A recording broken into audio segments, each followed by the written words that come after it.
Okay, so tell me about the book you're reading right now. I would love to. I haven't read very much of it. So it's Just Like Home, and I'm just going to show it because I'm annoying. Yeah.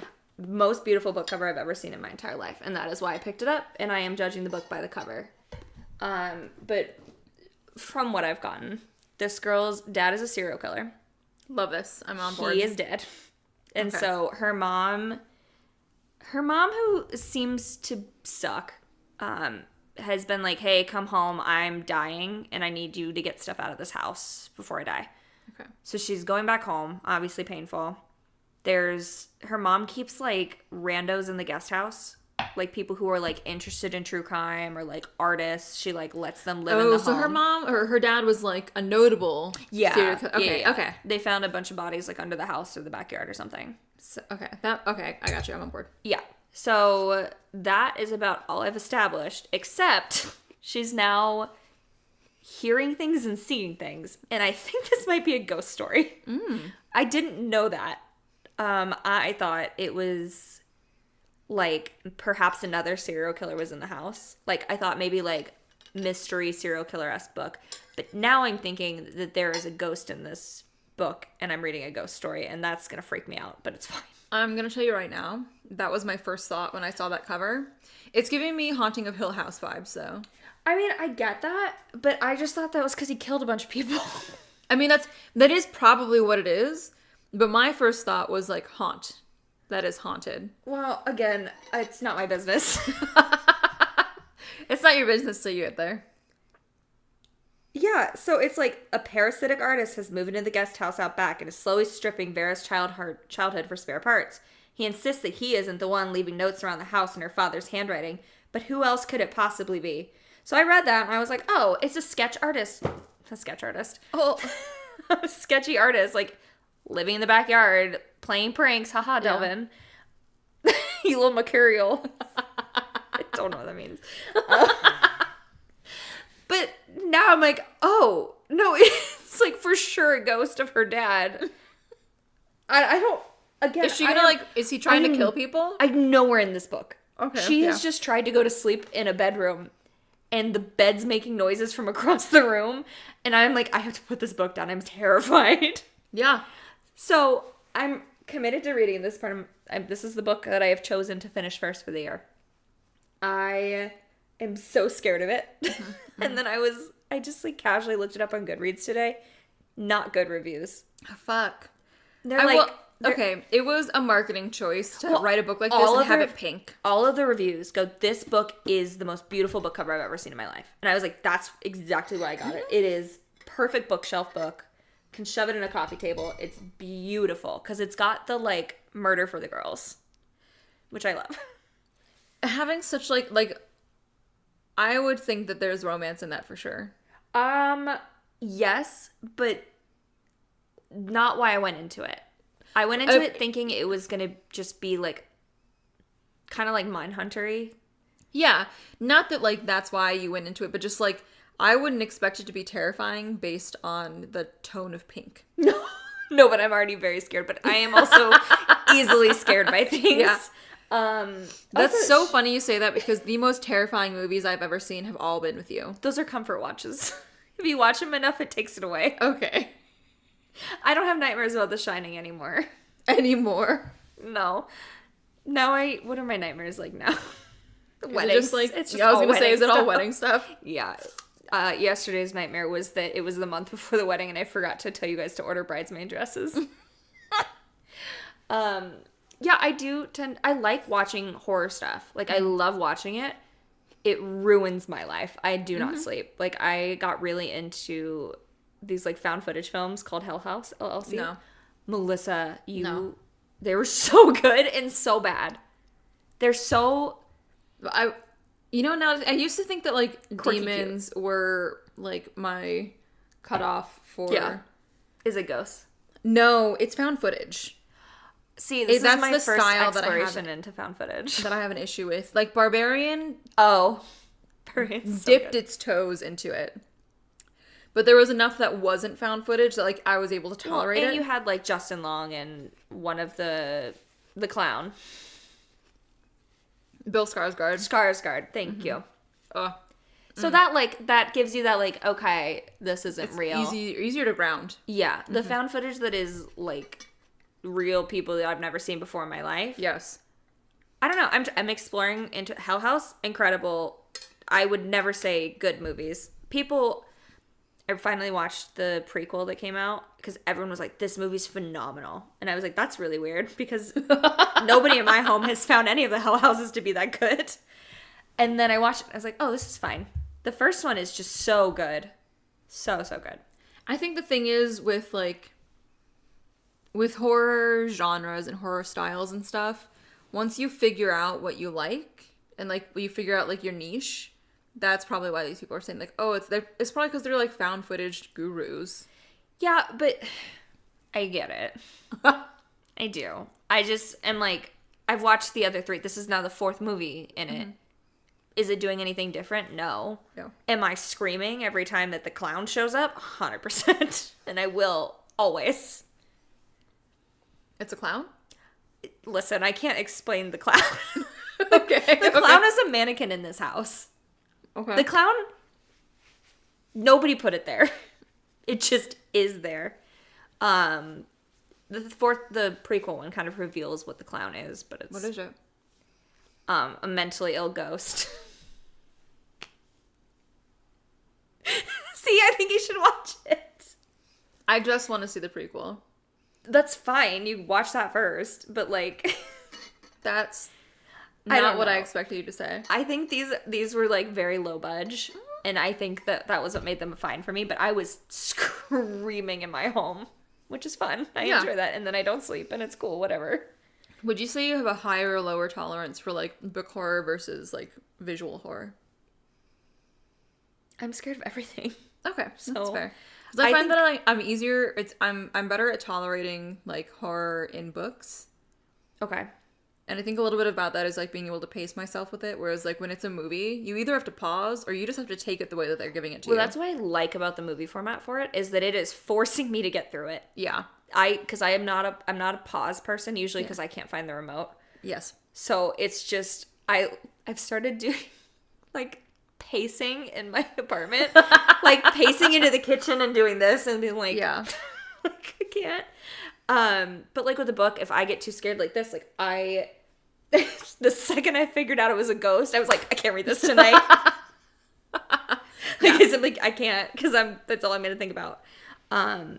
So I don't know. I'm gonna push myself through this because like the writing style so far, I'm 2 chapters in, but I've enjoyed it. The mom seems like the worst person on the planet. She goes, "You don't have to call me mom." Oh my God. Like, well, you're all right, then I won't. You're not a stepmother, so I don't really understand, but okay. But I don't know. I'm excited to do this because this will be one of my first like non-romance books in a long time because I love romance. Yeah. I also feel like I get obsessed into one genre. Like I was really into self-help and now I'm really into romance. But now like it's getting a little like oversaturated for me. I'm getting the same kind of stories and like tropes, which a trope that's done well and differently I enjoy. But if it's the same thing over and over again, not into it. Which I have one more book rec for you. Okay. I think you'll like. Okay. It's called Business or Pleasure. I love it already. I'm really into workplace romance in TV. I haven't ventured into it in books yet, and I need to. I know that I need to. That's kind of one of my like unofficial reading goals for this year. So workplace is loose. Okay. Main character girl is a ghostwriter for celebrities. Okay. So like yes, in the sense that she's ghostwriting this guy's book. It is workplace, but it is not like office romance. Okay.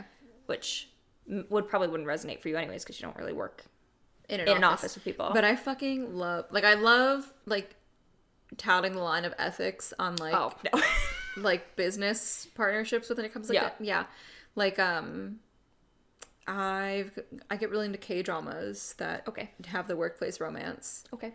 And I'm just like, what is it about like being in the office and like the threat of HR that has me so hot and bothered by I have great news. HR does not care. Doesn't seem to do a whole lot anywhere I've worked. Yep. But what I really liked about Business or Pleasure, that is something I have been saying for years. I need romance books that are more realistic, especially when it comes to like sexual intimacy. Yes. Because it's always like, oh, it was perfect and beautiful and we were meant together and this first book, she goes, this man is so laughably bad at sex. I am never seeing him again. Like, she goes, he licked my torso. Why do you do that? Like, crazy bad. Poor man learned from porn. Oh, it's so funny. And so later she, like, I don't remember what drove them to this, probably their ghostwriting interaction. Yeah. She was like, has anyone ever said anything? He goes, yeah, I said I was good. And she goes, no. So no. The main plot of this is her basically trying to teach him how to be a normal person having sex. Listen. I love that. I just loved the realism of like, it was terrible. I don't want to see this man again. And then she finds out who that man is, and now she has to do this for him. She's like, oh, this has to be addressed. But like, great communication between them through the book. Like, really healthy. Enjoyed it a lot. Nice. Okay. And all the bad reviews I read were like, this was boring. And I'm like, this is real life, babes. This is what I want. Give me a boring everyday. Like, obviously it's not everyday because it's celebrity ghostwriting. Me loving author or book industry books. Yeah. Shock. But really, really good time. Okay. Cool. Would recommend. Very easy read. Nice. Yeah. So the actual current book that like I'm actively reading right now is Fragile Threads of Power. Okay. Which is, you said that's one of your 3 books? Or separate? This is separate. Okay. So this is just like a book. Okay. So this is a sequel series. So there's The Darker Shades of Power, which is a trilogy that came out like 7 or 8 years ago. I think 8 years ago now. Yeah. And so that series it like crosses those lines of like magic, no magic. So it's set in like 18th century London. King George III is the king. So I guess long 18th century. So 19th century London. Okay. Sorry, that was my academic. I know. I was like, we'll look at you applying your degree. Yes. Yes. So it starts out there with Lila Bard, and she's just like a petty thief and everything.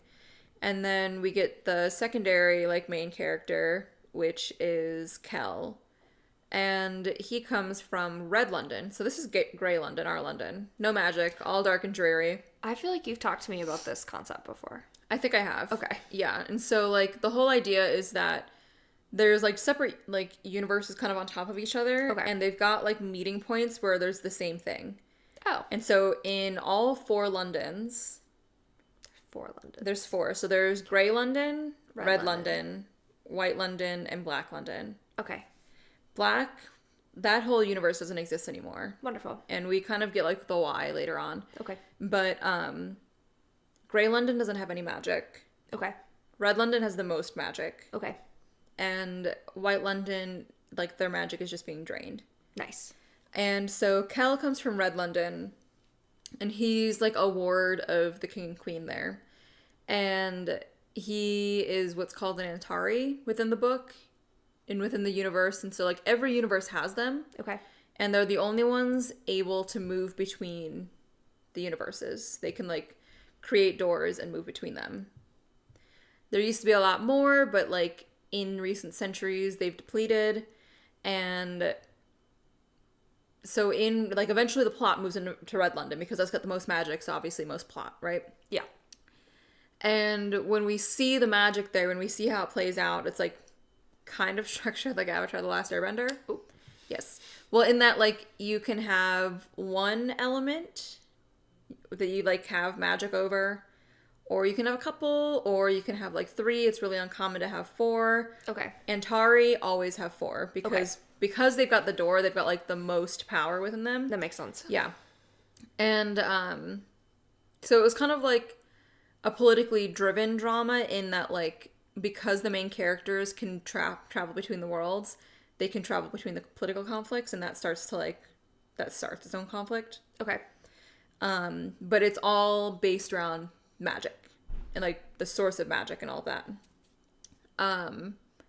Really good first trilogy. Loved the first trilogy. Mm-hmm.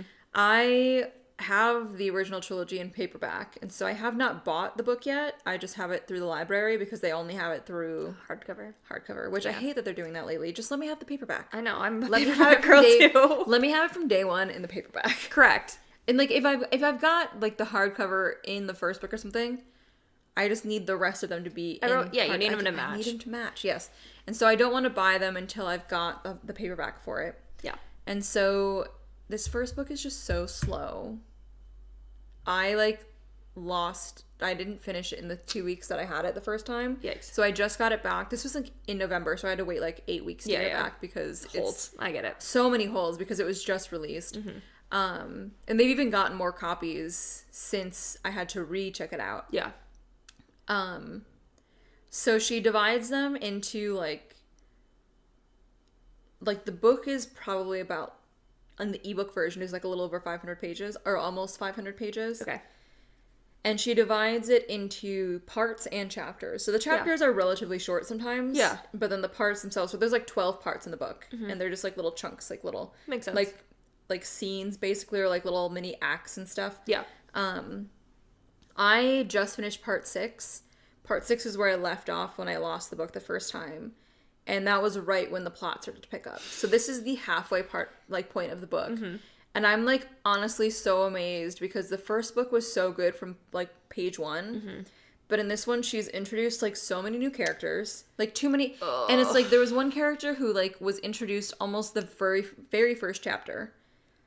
And so you're thinking he's going to be important. And he keeps having, like, point of view chapters come up. And then he dies. I'm like, why did I need that many points of view from him and that much backstory from him if he was going to die? Do you feel like you were attached to him when he did? Not really. Wonderful. Yes. So not a lot of good work was put into that. Yeah, like there wasn't like an emotional output with that. He didn't seem that likable. I kind of just pitied him. Oh. Like he... Especially now that he's dead, huh? Yeah, well, and if you are reading this book or if you're planning to, it is good. I'm going to give a slight spoiler, so because I already said he died, so I want to say which character this is just for a second, just to, like live your life. Yeah. So he's introduced, and there's like this plot going on to take down the king because they blame him for their depleting magic. Because now red magic, or like the Red London, what it turns out is that like it's magic magic just goes like this. Oh, it just ebbs and flows. Sweet. But because they've got a king who doesn't have magic, they're saying it's his fault that like magic is depleting. It's like, no, it just ebbs and flows. Okay. But he had joined like this underground group of people trying to take out the king. Okay. And we get like his like internal stuff where he thinks about like his father and like his father crying when he left because he doesn't believe in what he believes in, and he hopes his father will be proud of him when they're all done. And like and so like even though because like the king is one of the like protagonists, and so you're actively seeing like an enemy's point of view. And I can get doing that for a couple of chapters. I think there was just like too many chapters where we got that. Mm-hmm. And I'm just like, I don't think it needed to be emphasized that much in the like I don't think that many pages needed to be dedicated to this, because there's like the plot that's going, because he's like going to steal stuff because they need to use like this magic thing because only Antari can make doors. Yeah. But there's this one secret magic item that's been hidden that like him and some of the like rebels are going to look for. And so we get the whole trip for that. And I'm like, I don't think we need every single moment on this. Yeah. I think we can jump ahead pretty easily. And like, oh, okay, now he's working with these rebels and they're kind of dickbags. I don't need to see him getting on the ship and meeting them and doing all of that. Mm-hmm. And so that was really frustrating because I was like, what? Like, I'm reading through this because I expect him to like be further important. Yeah. And then he dies and I was like, I can't. See, I love the heartbreak of a character that gets introduced and you're like, this person's sticking around, and then suddenly they're gone and you're like, no. But you have to make me like feel something for that character, not just give me his like day plan. Yeah, and like I mean like I pitied him in that like you can see he's so devoted to this cause, but it's not going to work out because he can't die. There's like a very specific plot reason why he can't die, and they don't know that. But then he does anyways. The king, no. Oh, the king. The king can't die. I was like, but he does. You just told me. Yeah, like the king can't die. And there's like a very specific reason why he can't die. And getting a door there isn't going to change anything. You know, these books, I'm sure, are very good. Very confusing when you have not read any of it. Yeah, I'm sure. The magic systems seem to all function differently in the books you're reading. Yeah, which is why it's so easy to read so many at once, because I can very easily, like, differentiate between them. I have noticed that I'm getting to the point where even if the books are vastly different, I am now thinking that one thing happened in the other book. Mm-hmm. And that's fine. Like, I thought Marissa Tomei was in Valentine's Day. I'm sure she is in something similar. It could be that she's in New Year's Day. It could be that mixing of Crazy Stupid Love. Also in that mob movie where she talks about cars. Yeah, she's in My Cousin Vinny. She doesn't look like her in that. That's crazy. First of all, that's the only way I knew Marissa Tomei for many years. I love Marissa Tomei. I knew Marissa Tomei from Crazy Stupid Love first, and then Spider-Man. That's how you knew her first? Yeah. That's insane. Okay. That is utterly insane to me. Also Valentine's Day. That's what I know her from. I think you are confusing Valentine's Day and Crazy Stupid Love with those two. It's gotta be those two, but it could, like, New Year's Day is the same concept. She might be in that one. Ooh, let's see. Is she in New Year's Day? She might be in that one. I never saw New Year's Day because I was like, I saw Valentine's Day and I was like, that was not the vibe. That was confusing. Dakota Johnson's in that, I think. New Year's Day? Or she is in That Awkward Moment. Could be either of them. I think she's in That Awkward Moment. I think that also happens on New Year's. So this is what I'm saying. I can't keep stuff straight. But New Year's Day is not memorable like Valentine's Day, I feel like, was relatively memorable. Apparently, there's been not as many movies like this as we thought. What year did this come out? After Valentine's Day. Like a year or two later. I'm just going to Google New Year's Day movie. Yeah. Well, IMDb wasn't giving it to me. Usually, that's my trusted. 2011, Jesus. That tracks. That one also has Jessica Biel. Maybe I think Jessica Biel and Marissa Tomei are the same person. Maybe I haven't been mixing up with Jessica Alba this whole time. It's been Marissa Tomei. Maybe it has. Let's see. I'm just going to search for Jessica Biel and look for that movie because maybe that'll get me it. Man, I don't know. Can I just say, it's insane that your family uses military time on your clocks. I set that up. I can't stand that. That makes me so confused. I don't know what time it is. And that's simply not my business, I guess. It's 9 p.m. Oh, I can't see that far. That's fair. 2011. So New Year's Eve. I'm going to weirdly eat this cracker right now. Yeah, go for it. I told you. Is it the same characters that they're playing? No. It's not? I don't think so. Well, because they've also got Ashton Kutcher in it again. Maybe it is. I don't remember that movie at all. That would be silly to do the same movie but New Year's Day. Why don't I just actually go look at Marissa Tomei? Go for it. That would be a lot easier. Because it turns out IMDb's lying. She's obviously in these movies. Yeah. Obviously, My Cousin Vinny is the first one listed for her. Obviously. Or, like, is her most, like, notable. She won an Oscar for that. Okay, I just don't think that looks like her. I also thought she was 30, so that didn't seem likely that she was in that movie. Yeah. They kept saying, that's Marissa Tomei, and I say, if you say so, there must be two of them. So well. Yeah. The Pocket Podcast. Is that what it says? No, the Pack Podcast. It doesn't matter. More sense. She's in King of Staten Island. Yeah. She's in Avengers Endgame, obviously. Yeah, all the Spider-Man based things. Yeah. I Hate Kids, Dark Was the Night. Me too. Oh. The First Purge, Handmaid's Tale. Haven't seen it. Me either. After Everything, we've got Empire. Oh, I didn't know she was in Empire. The Big Short. I just watched that. Tell me who Marissa Tomei was in that then. There's a huge chance she was herself in it. Oh no, she was Steve Carell's wife. Really? Yeah. After Crazy Stupid Love. She was not Steve Carell's wife in that. She was Steve Carell's hookup in that. That's what I'm saying. Yeah. That was, yeah. Yes. Okay. She was in Trainwreck, The Rewrite. I'm just like skipping some. I'm scanning them, so That's fine. Parental Guidance, Inescapable, Crazy Stupid Love,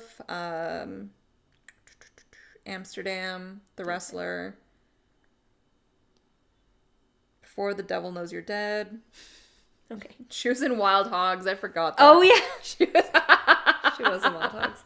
I love that movie. That's a really good movie. That's like such a dumb movie. That is such a my dad movie. Yes. Like it's, well, Tim Allen. That's Tim Allen is my father.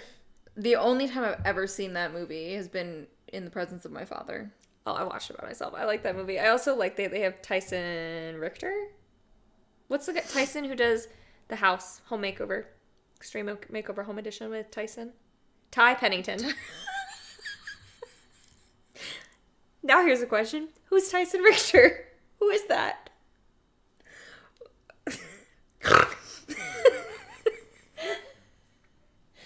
My brain is a constant puzzle. I don't know, man. I like that Ty Pennington was in it. I also like that Ty Pennington's getting roasted right now for how damaging that show was to people's lives. Was it really?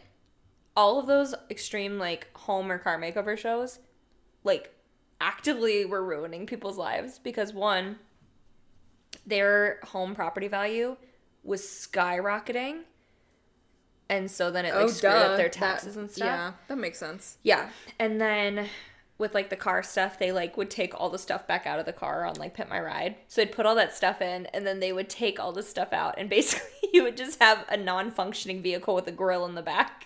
Oh my god! And, like, they would put all the hookups in for the TVs and then take the TVs out because you weren't allowed to keep them. And then there's the one show where they, like, come in and decorate your home for you. And it was just heinous. Like, the woman, this one episode, she put hay all over the walls. Oh my god! And they're like, this is a fire hazard. Yeah, it fucking is. It's awful. Those are my favorite on TikTok. You might be thinking of Tyson Ritter, as in the lead vocalist of All American Rejects. That's 100%. I love that man. That makes so much more sense because I am in love with him. Bless you. Thank you. Ugh. I cannot stress how talented the All American Rejects are. I cannot stress it enough. I've seen them 15 years apart. Incredible. I'm still in love with Tyson Ritter. Oh, he is. If we want to talk about, like, liking super skinny men, that man's all bone. All bone. Yeah, that man looks like he's on heroin. He looks like he'd blow away in the wind. He's my ideal man. I love it. I'm obsessed with him. And his stage persona is incredible. I've never seen him live, but I want to. He's so mean. He very much gives, like, rock star I don't like you, but in a fun way. Okay. Also, for when we were young, everyone dressed up as old people for it because the joke was that we're not young anymore. And all the people who saw it on Instagram were like, wow, he's aged really poorly. And everyone who went was like, those are prosthetics. What are you talking about? He's aged like fucking fine wine. He looks exactly the same. I love him. Damn. See, like, he could be a hall pass. Back to that conversation. Because you think you got a shot with him? No. But that's the point. I'm saying it's not like... But it's not unreasonable. Like, I'm not out here saying, like... No, because you did match with the guy from the Struts on Tinder. I did. Means, it's achievable for me. Which means it is achievable for you. He didn't message me back, but, step one. That's partially on my messaging skills because I actively was like, oh my god, I used to live in Manchester. And I think in his head he was like, yeah, okay, I'm a celebrity. And I was like... Also, why was he a celebrity on Tinder? He 100% should have been. Because at that point, he was just a man with a hobby. It was before their first single came out. And before he did the, like, combo with Kesha. Got you. So it was like he was on the precipice. Like, they were here, I think, to launch their single. Here in Arizona? While traveling through the U.S. Yeah. Like, touring before it launched. Yeah. But in my head, I was like, this is a skinny British guy who's in a band. How nice. He has interests. But that's okay. But yeah, I mean, I've come close. I've seen Kennedy from the Maine on Tinder for years. He would not match with me. Oh.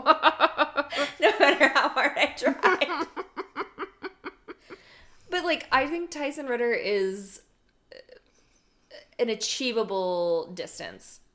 It would have to require a lot of work from me, but it could happen. See, his energy, like, I'm fully not disagreeing with you. His energy gives down to fuck. Yeah. So I think in that sense, because in one sense I'm like, he seems like he's the same age he was when we were teenagers. But he never hooked up with teenagers. So. Exactly, but he never hooked up with teenagers, and so that's like a major green flag for me. And then he just, maybe I should search for like a musician romance with like him coded.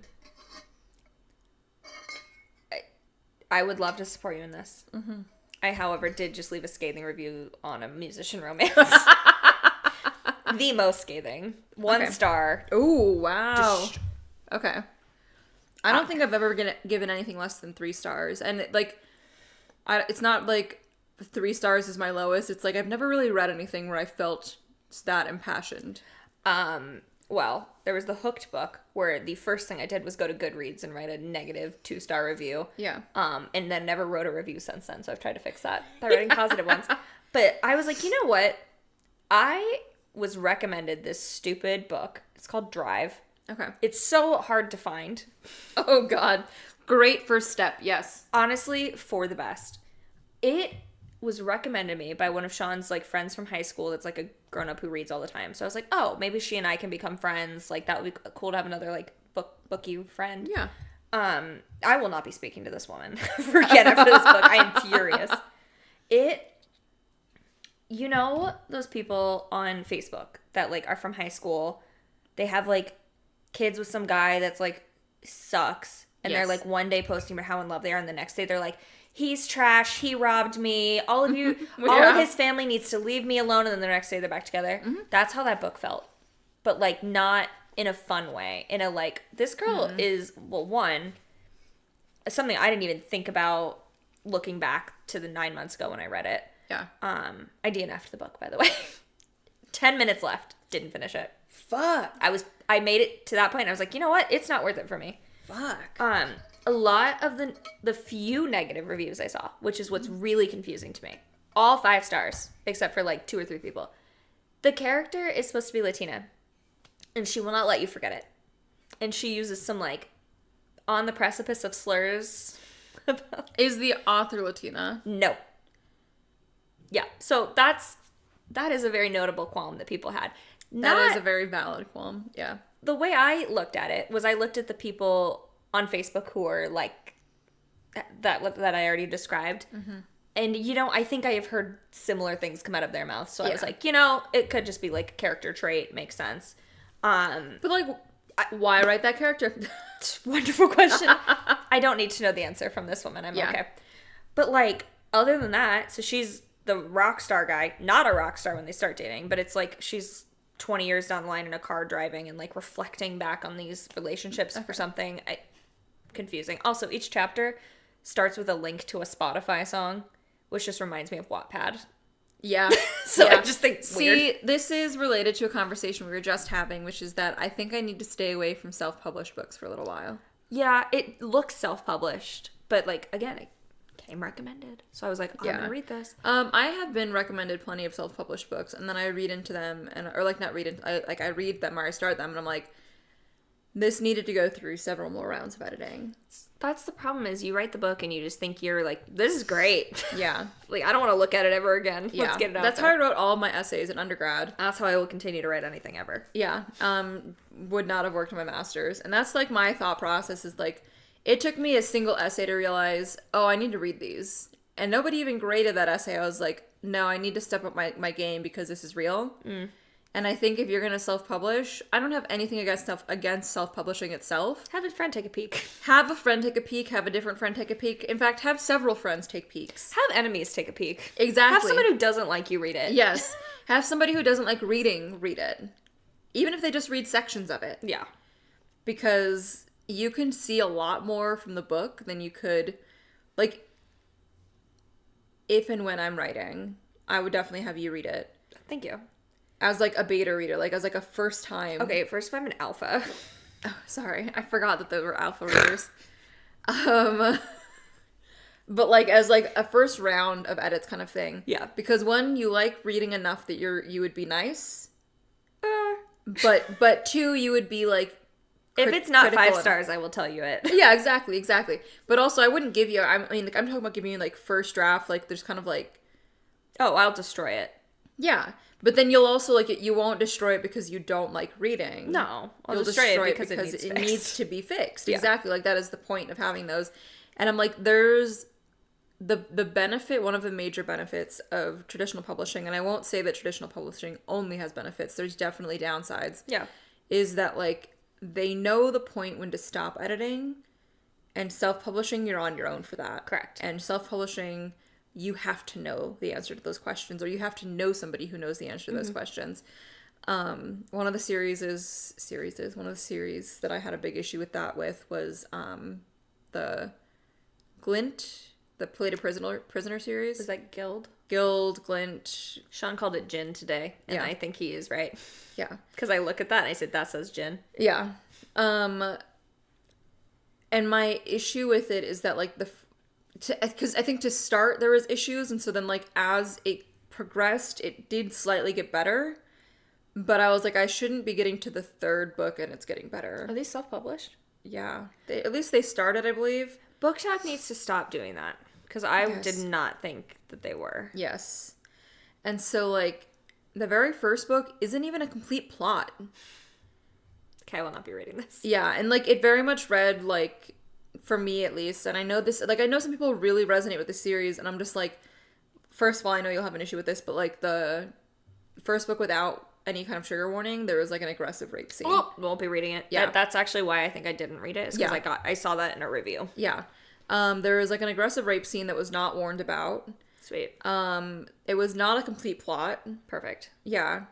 And that like very much reads like Wattpad unfinished story to me. Or like, like, oh, it's just a one-shot. I'm like, no, it's an incomplete plot. You started something and you didn't want to finish it, now you're calling it a one-shot. One-shots can have complete plots. They can. In fact, one-shots technically should have complete plots. I would agree, because you're hitting it all in one shot. Exactly. And so you just starting something and not finishing it does not make it a one-shot. Correct. Yeah, and that's how this first book read for me. I'm going to give you my old fan fictions and call them one-shots, because they're not finished. It's a one-shot. What do you mean? What do you mean I stopped mid-sentence? I don't see what the issue is. Artistic license. Draco and Andromeda, we just don't know what happened to them. It's fine. They got busy. Yeah. Life happens. And so that was just my big issue was like, it's like it didn't feel like a book. Yeah. I felt like I was reading just like somebody's story. Yeah. Incomplete story. And then if you want to talk about people acting childish, in book 2, she acts like a child. I hate that. Can't stand it. Not for me. Like she's teasing the main guy, and the main guy is like like dark villain style, like you know, of course. Yeah, mystery, like evil general of the enemy's army that's taking over their entire continent, and she's just teasing him like a schoolgirl. And I'm like, I hate this. I actually loathe that dynamic. There's Grumpy Sunshine, but that's not Grumpy Sunshine. That's like 2 different characters who were not meant to be together. Yeah, the chemistry's off. Yeah. Yeah, I never for once got the chemistry between them.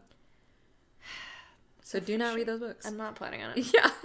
I'm going to just go back to Drive because I'm still furious about it now and I'm wound. She has 2 love interests in this book. Okay. One is the guy that turns into a rock star. Yes. Really abusive, man. Oh, lovely. Yeah. Lovely. Like emotionally abusive. Yeah. I don't remember if he hits her. Might as well have. Yeah. Honestly, it was just really toxic, and her family was like really toxic. So like, she was in this weird unhealthy relationship at 15, and then her sister kicked her out because she was still hooking up with that guy, and it was like, okay. That'll help. There was like no character that was being a rational human being, and the dialogue from that. The main character was very like, she felt 16.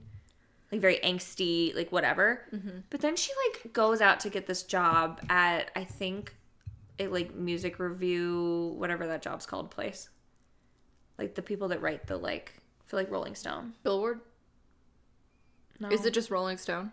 It's not Rolling Stone, but it's supposed to be like a lower publication that's similar to that. She goes in and she's like very sexually aggressive, flirting with the main manager guy. I don't remember any of the jobs or whatever. And he just, like, gives her a job there. And then they have a very, like, they get into a relationship, like, very quickly. And this is, like... This isn't her boss, is it? This is her boss. Oh, God. Okay. Yeah. And I'm like, this is your healthy relationship in this book. Because he's, like, not abusive. He's, like, actually a very reasonable, grown-up person. Way older than her, I'm pretty sure. Okay. But, like, there's that ethical line again where I'm like, you shouldn't work here. Like, it's congratulations on being good at your job, but, like, this is, like, actually very inappropriate. Mm-hmm. And then she's, like, questioning that in the future to go back to this rock star guy, who was abusive to her, and is like, oh, but he was in a dark place and now he's grown now. But then he still sucks and can't communicate. And I'm like, everybody sucks. I feel nothing for this. But it was like, I think you can do a book that feels like Wattpad and me be like, oh, this is, like, sentimental. It takes me back to, like, when I was up at 2 a.m. reading Wattpad stories. This felt like just a really bad brained up Wattpad story. Mm. And there's 2 books and all of the reviews on it. Amazon has no 1-star reviews on it. Not a single one. They are mostly 4 and 5 stars. I wouldn't be surprised if they're being removed. And then Goodreads was mostly 5 stars. There were a few 1 stars on there, but it was mostly 5. But all the comments had GIFs in them and emojis. And I thought, that's a weird thing to do as a reasonable adult. So that's... Yeah. I was getting gaslit, and I'm like, I don't understand. Oh my God. Did you hear about the review drama on Goodreads?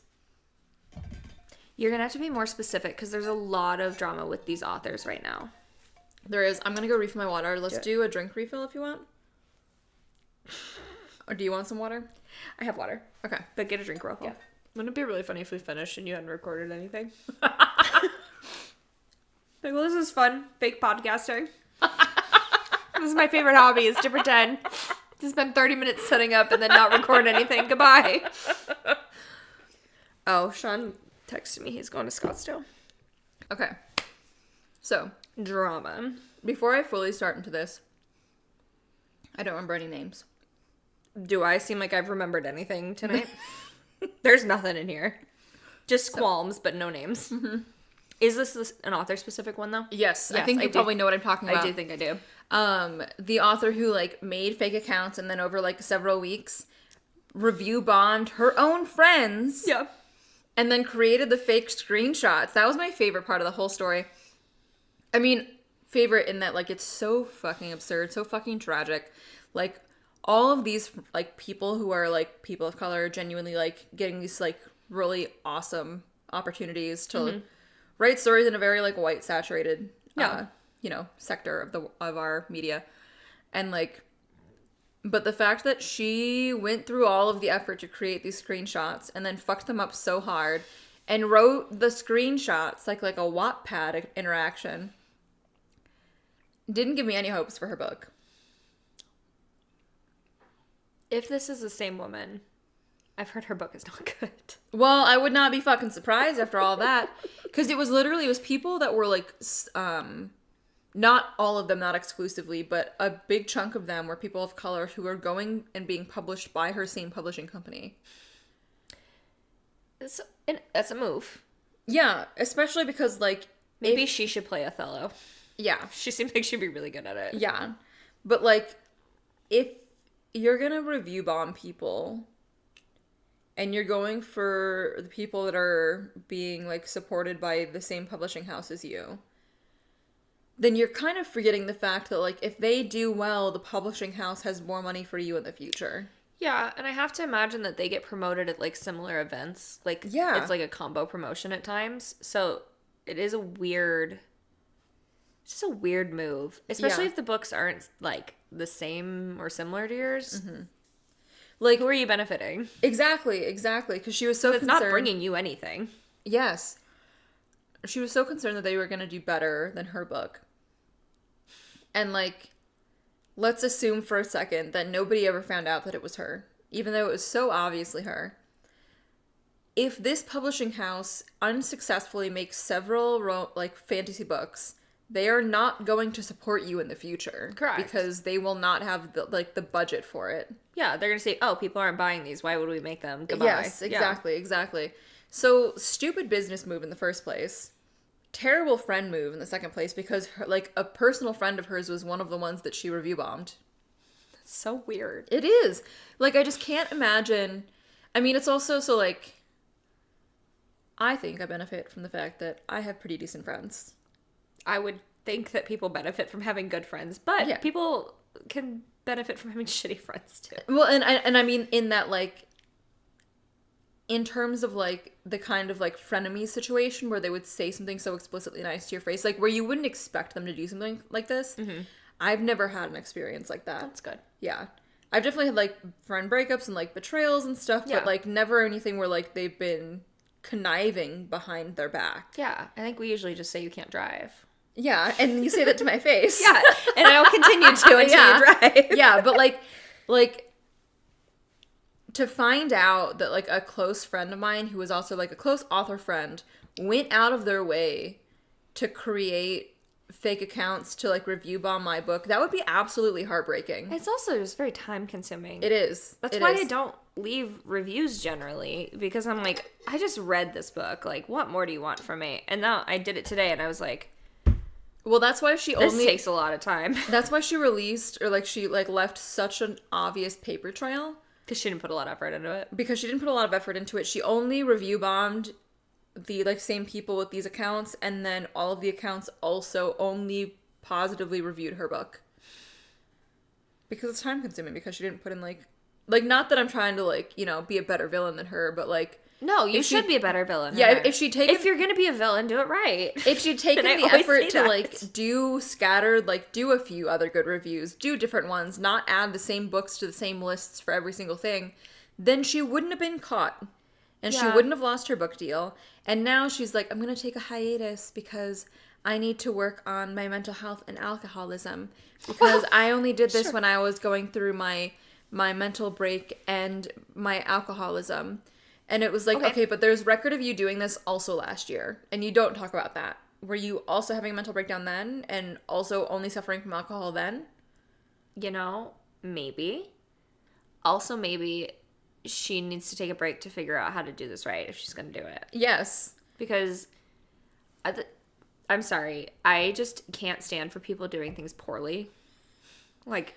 Which I guarantee you her book was done poorly too. I'm sure it was. Mm-hmm. If this is the quality of effort she's putting into destroying other people, she's just not putting a lot of effort. She can't scheme right. There's no way she plotted right. Correct. Yeah. I think that's so frustrating. That's where I'm most frustrated here. It's not that she's betraying her friends. I don't care. Whatever. Oh, God.